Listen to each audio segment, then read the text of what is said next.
Welcome to Pham's Vlogs Week 3. If you're a B student, it's Week 4, Monday, Tuesday. If you're an A student or distance learning student, it's Thursday, Friday, Week 3.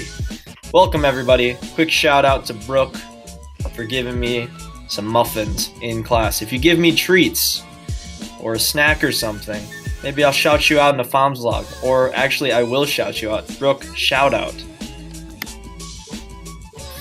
I'm going to stop asking you this question after this Pham's Vlog. Attendance form. Please do it. Complete it for both Phy-Ed and music. Only complete it for the day you have music. Remember your class number, because if you do the wrong class number, you might get marked absent even though you did the work. Just do the attendance form. Make it routine. It's just what you do in music class. Here's your goals for the day. We're still going to practice note names on the grand staff. Your next in-person lesson, or your next lesson if you're a distance learning student, is rhythm stuff. So we want to feel pretty good about note names today, so we can move on to rhythms and eventually combine the two, where we're doing note names and rhythms at the same time. That's the goal eventually. But right now, we're still working on note names. Today, we're going to try to understand ledger lines in this video. If you don't know what ledger lines is, this is the video for you. Otherwise, it's going to be a good review on how to figure out those ledger lines on the staff. Today, you want to complete all your assignments from the last 2 weeks. Most people have finished What Note Is That already. So if you finished that, awesome. If you haven't, please do it today. It's already late. The music crossword, again, most people have completed that. If you haven't, please do that today. And what you have to do today is a Google form in this folder called Exit Ticket. Click on Exit Ticket, fill it out. Little hint for you guys. It's going to go over what we learned in this video, and you have to stay to the end of the video because there's a little question at the end that I put in there to make sure everyone's watching to the end. So I put it in there just to make sure you guys are watching all the way to the end. You'll see what I'm talking about in a second. So what are ledger lines? Ledger lines are extra lines that go beyond the 5 lines of the staff, okay? For both bass clef and treble clef, we usually have 5 lines, but what about the notes that are too high or too low? Well, that's when we add ledger lines. They're these lines. You can see there's a lot of ledger lines here. There's a really low note. They're lines that act like the staff, but we don't want to have like full lines on our music. This is a cleaner way of showing it for one note. The reason we have it is because there are notes higher than the staff and lower than the staff, okay? On our piano, our treble clef in the staff can only go around here, but all of these notes on the piano are possible, and that goes for any instrument or singer. If you're a singer, you can sing more than what's in the staff. You can sing higher notes and lower notes.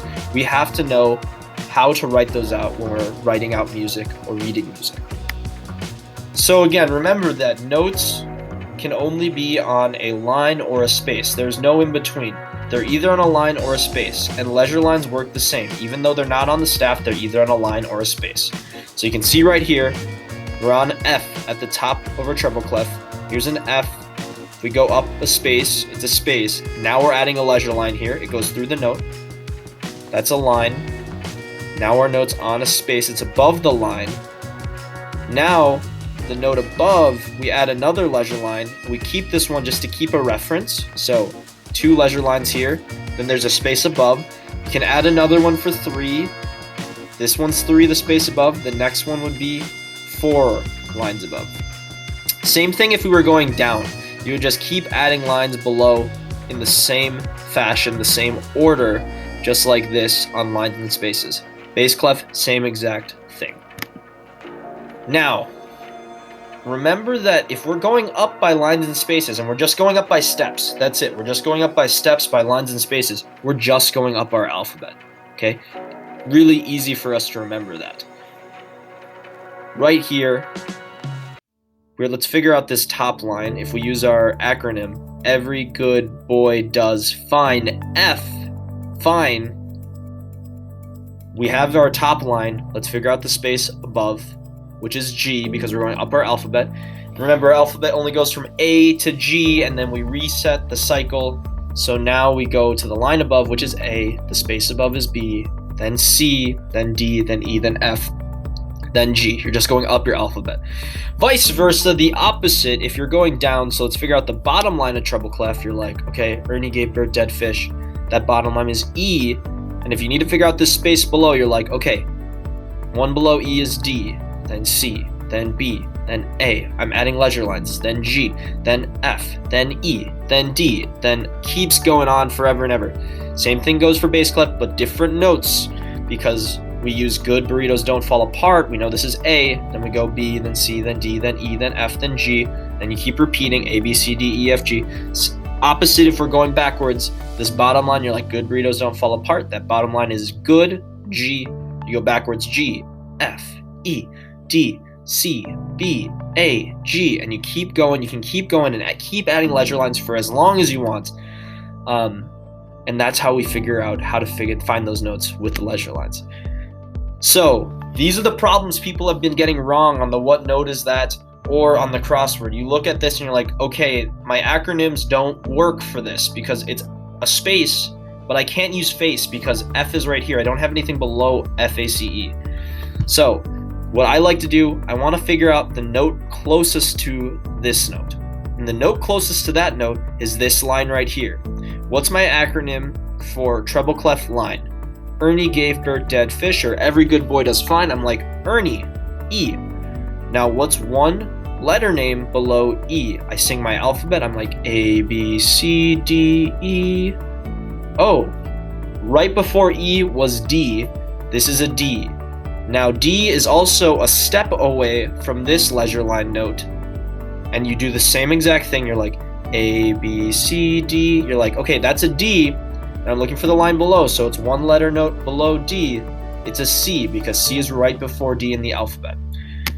In bass clef, we would do the same thing, but if it's going upwards, we're like, okay, I'm going to figure out my line here because that's the closest note to this one. And I'm like, good burritos don't fall apart.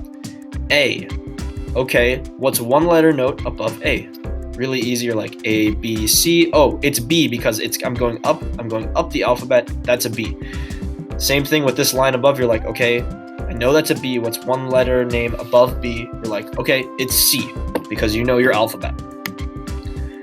Again, I have this in the week 2 or week 3, wherever week your what note is that assignment is in. There's a document called Grand Staff Note Reference. Click on that and it's going to give you this and it's going to give you the acronyms if you forget.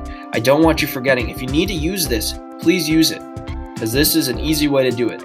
And these are the notes that people have been getting wrong. These ones in the middle. It's not these ones. You guys have been rocking these ones that are in the staff, but it's the notes in the middle that are tough. But if you know your alphabet, you can figure them out. Remember your acronyms. They've been helping people, okay? They helped me. If you have your own acronyms, use them, okay? But these are the ones I have. These are also on that Grand Staff Notes reference in the week your what note is that assignment is in. So, what is your to-do list today? If you haven't finished what note is that, please finish it today. If you haven't finished the music crossword, please finish it today. Everyone should be done with those, but if you haven't, just go finish them so you don't have late work. Today, everyone needs to finish the exit ticket. It's titled exit ticket in Google, in Schoology, underneath this video. It's a Google form. You can fill it out real quick. And here is the last question. It's going to ask you, what is the picture I show on the last slide of this week's Pham's vlog? And here it is. Picture of me in high school. This is 9th grade Mr. Pham with a lightsaber at Toys R Us. So you're going to click Mr. Pham with a lightsaber at Toys R Us for your answer. I was a really cool guy in high school. I promise, okay? Even though this doesn't look super cool, I was really cool. I swear. Shout out to Brooke again. Have a great rest of your day. See you later. And I will see you in class or you'll see me in the next video. Bye-bye.